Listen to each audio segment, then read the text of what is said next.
Ladies and gentlemen, good afternoon. Let me introduce myself. My name is Engin Koncagül, and I'm representing the UNESCO World Water Assessment Program.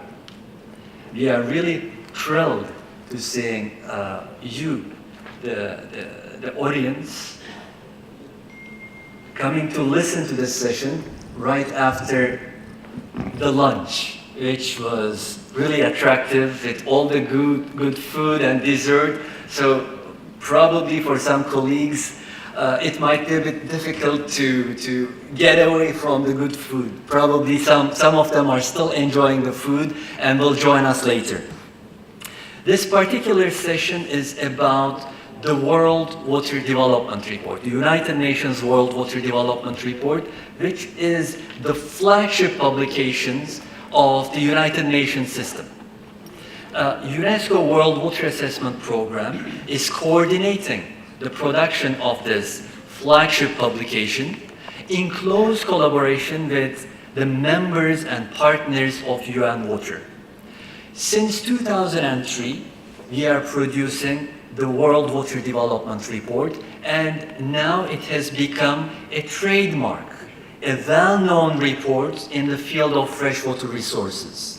The special occasion today is that with the support of the Sultan bin Abdulaziz Al Saud Foundation, the 2018 edition of the World Water Development Report is translated into Arabic for the Arabic-speaking community, so that they can also benefit from the findings and recommendations of the World Water Development Report. I would like to thank once again to Sultan bin Abdulaziz Al Saud Foundation on behalf of my secretariat, UNESCO World Water Assessment Program, for their ongoing support to make this report available also in Arabic. Ladies and gentlemen, we have a number of distinguished speakers, and as the master of ceremony today, my great pleasure is to introduce first the chair of the session, Dr. Gaid Fariz, who has a PhD in planning from the University of Michigan, United States of America. He is specialized in socioeconomic development, socioeconomic environment dynamics, and gaming and simulation. Mr. Fariz is a strategic planner with extended international experience in the Arab and Asia regions in providing policy advice, planning, programming, and managing large portfolios in the fields of knowledge societies and economies, as well as education, cultural development, and socioeconomic development. Also, he is an expert in change management and in piloting the UN reform. Dr. Fariz has coordinated, directed, and substantially contributed to several landmark publications, such as the Arab Knowledge Report and Arab Human Development Report series, also as well as the first Arab Millennium Development Report. He is currently the director of UNESCO Regional Bureau for Sciences in the Arab States, which is at the same time the cluster office for Egypt and Sudan. Dr. Fariz is also UNESCO representative to Egypt. Doctor, the floor is yours. Thank you very much, England, for this, and we are indeed honored and pleased to be with all of you in the launching of the Arab version of the World Development WWRD report of 2018. Indeed, it is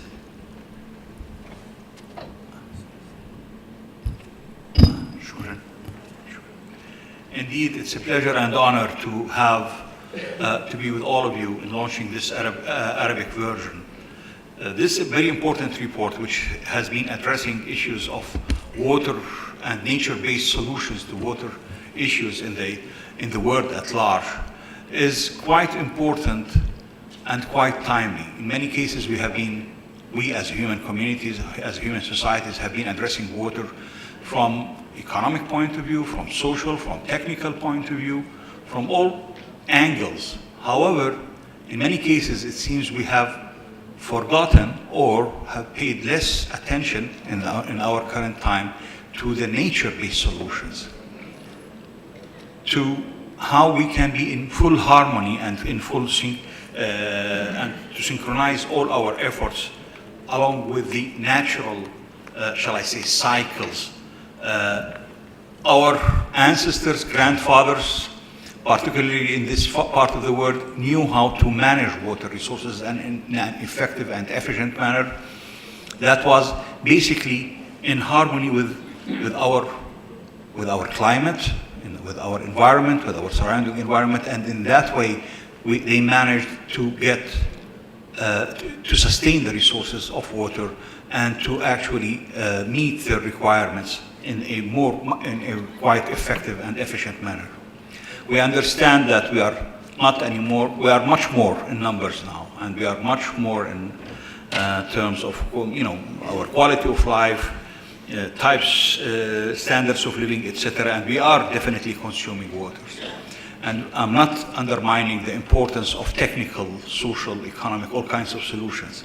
However, this report calls for us to look into nature-based, to go a little bit back to some of the basics, and to try to search within ourselves, within our environments, for solutions that can really help us in advancing, in addressing this challenge, actually, may I say, of running our water resources in a sustainable manner that will protect us and protect the rights of the future generations that will come after us. I'm honored and pleased to have this session with us, and with us we have the representative of Her Royal Highness Princess Sumaya bint Al Hassan, Dr. Hakam Al Alami. Her Royal Highness was supposed to be with us. Unfortunately, she couldn't for unforeseen circumstances. However, I will still, it is my pleasure and honor actually to present Her Royal Highness as the patron of this particular event. Her Royal Highness Princess Sumaya bint Al Hassan is a leading advocate for science as catalyst for change. She is a dedicated science enabler in the Arab world where so many challenges urgently need science-based solutions. Her Royal Highness the Princess has worked for more than a decade to help foster an environment in which homegrown solutions may be found for pressing issues facing Jordan and the region. Her Royal Highness is the President of the Royal Scientific Society, RSS, Chair of the Princess Sumaya University for Technology, and Vice Chair of the Jordan Museum. In 2007, we in UNESCO were honored and we were proud that Her Royal Highness accepted to be the Special Envoy, UNESCO Special Envoy Ambassador for Science for Peace.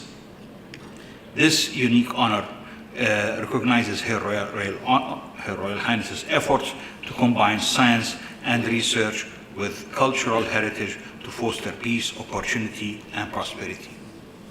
Her Royal Highness is represented with us by, as I said, Her Royal Highness couldn't attend for unforeseen circumstances, so she's represented by His Excellency Dr. Hakam Al Alami from Majlis Al Hassan. Dr. Al Alami is advisor to His Royal Highness Prince Al Hassan bin Talal. He has a PhD in philosophy in natural sciences, geology, and environment, with stress on water management and environmental engineering from the University of Würzburg, right? Würzburg in Germany.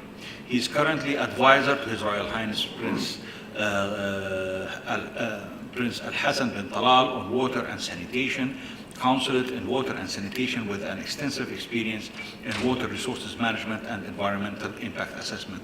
He worked at Al Bayt University as an associate professor with postgraduate students on several research studies dealing with watershed and water resources quality and management. This work involved estimation of the conserved water resources, water sampling, analysis, and interpretation.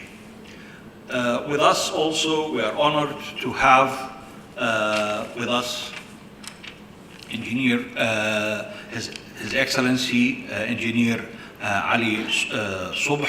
Engineer Ali Subh is the Secretary General of the Ministry of Water and Irrigation. He holds a master's degree in Water Resources Management from Delft IHE Institute in the Netherlands and a bachelor's degree in Hydrological Engineering from Belgrade University. Engineer Subh started his work in the water sector as hydrological engineer at the Water Authority of Jordan since 1995, and he became the director of the Groundwater Protection Studies Unit in 2004. In 2009, he was appointed as the National Water Master Plan Director in addition to his former position.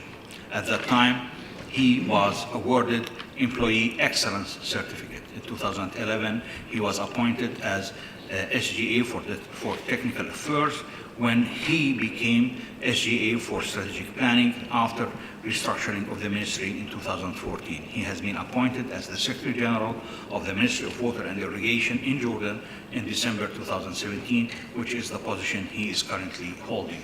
Welcome, Dr. Ali. We are also honored to have with us Dr. Qasim Al-Jabri. He is from Public Authority for Electricity and Water. Dr. Qasim Al-Jabri has a PhD in assessing resilience of water supply systems in Oman from Dundee University in the UK. He is working as a senior manager, project support at Public Authority of Electricity and Water in Muscat, Sultanate of Oman, and he joins the Ministry of Housing, Electricity, Water since 1987. He was the Director of Maintenance and Director of Muscat Water Supply and other positions. Dr. Qasim has over 25 years of experience in operation, maintenance, and design of water systems. He participated in many conferences, seminars, and he is also a member of many committees and authored several technical papers and reports. With us also, we are also honored to have on the panel Dr. Hammo Labrani from the League of Arab States. Dr. Hammo holds a PhD in Environmental Impact on Community Development from Copenhagen University in Denmark. He served as a researcher at the International Water Management Institute in Ghana, Sri Lanka. He was a senior program officer, International Development Research Center in Cairo, advisor to GIZ, and he is currently a senior expert in the Center for International Migration and Development, GIZ, the GIZ, and he's a policy advisor on water, energy, food security, and climate change sector Nexus. And he's the coordinator of the regional initiative on Nexus of Water, Energy, and Food Security for the Arab region with the League of Arab States in Egypt. We also, now last but definitely not least, it's my honor to present my colleague Stefan Ulmbroek. Professor Stefan is the coordinator of the UNESCO World Water Assessment Program, the report that we are all celebrating. We are launching the Arabic version of it today, and director of the UNESCO Program Office in Global Water Assessment in Perugia, Italy, since 2015. Professor Ulmbroek's main expertise includes water assessment, sustainability, hydrological process, research, and water resources management, with focus on developing solutions for pressing water challenges and linking science and policy. He served as a professor at the Institute, UNESCO Institute for Water and Education, as the deputy director and for academic and student affairs from 2000 to 2014, and acting director from 2014-15.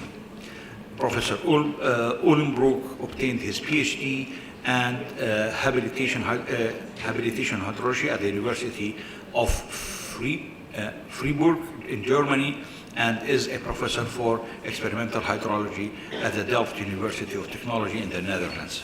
He has received several awards, has served as member of several editorial boards of journals in the fields of water and environment, and has published over 150 papers in peer-reviewed journals. So, in a nutshell, we have an excellent panel, and I guess we will we are looking forward towards a very fruitful, shall I say, discussion and presentation about of this excellent report that has been produced. I think now we should go for the presentation, right, Stefan?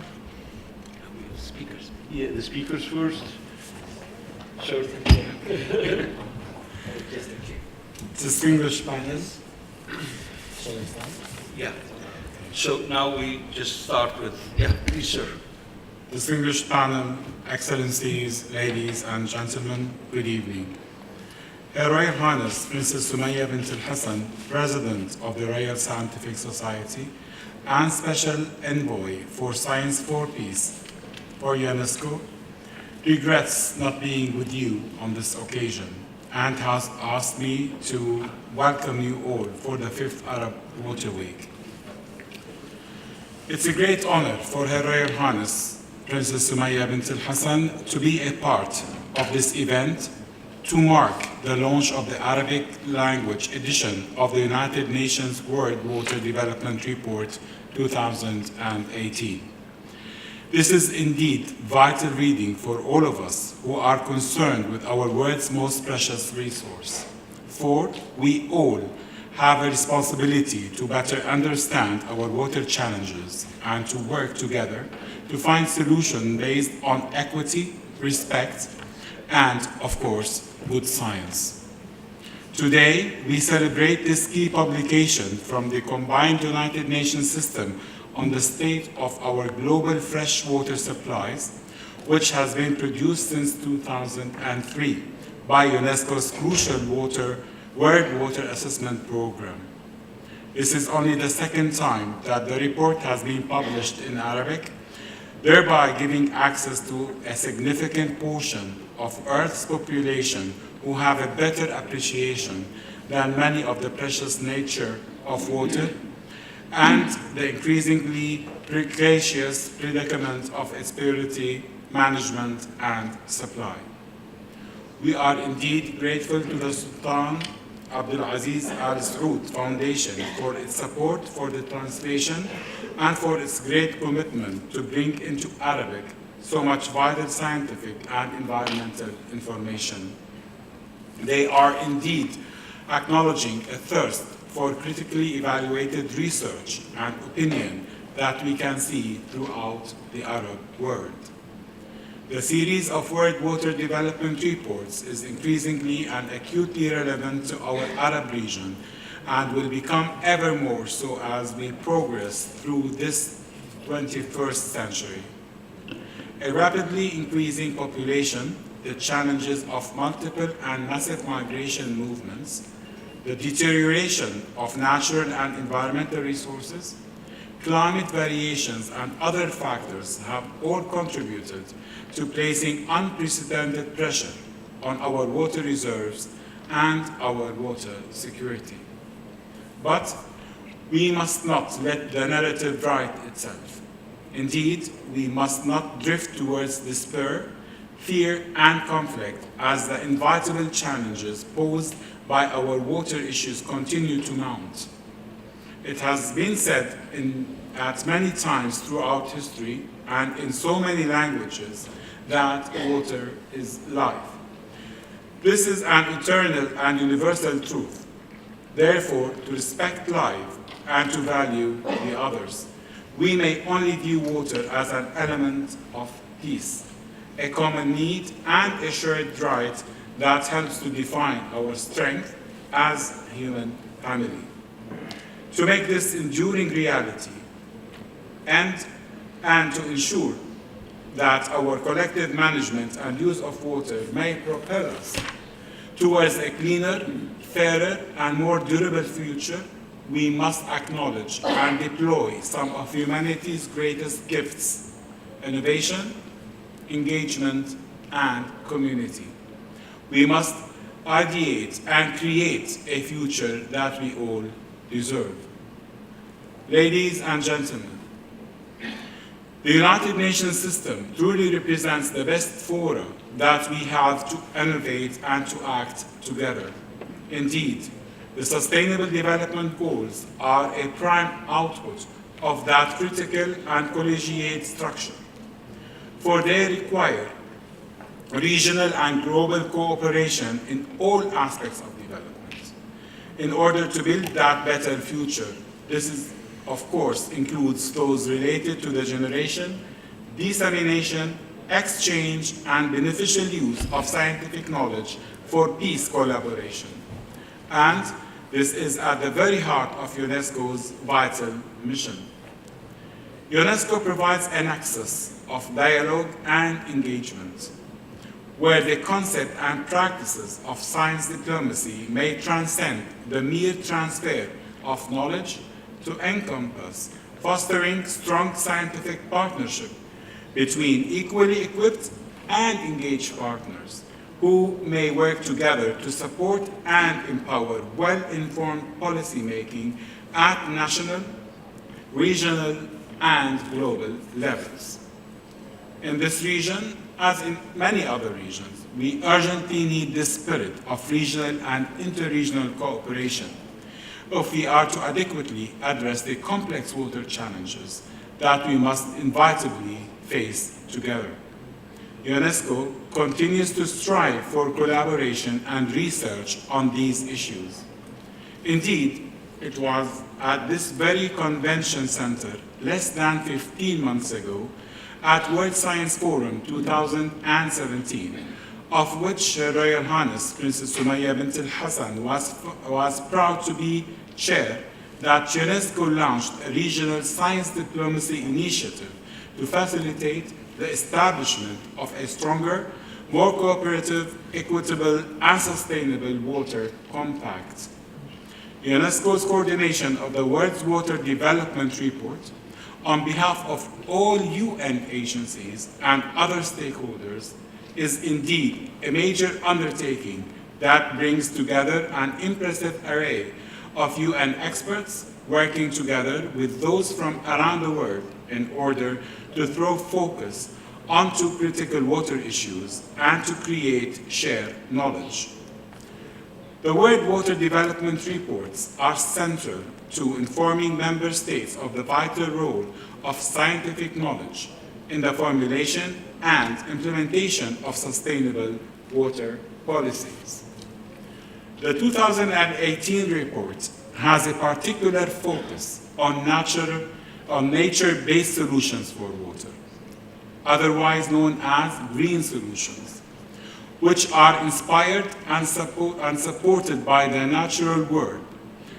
They represent our best efforts at working with our environment in order to safeguard our planet and our people.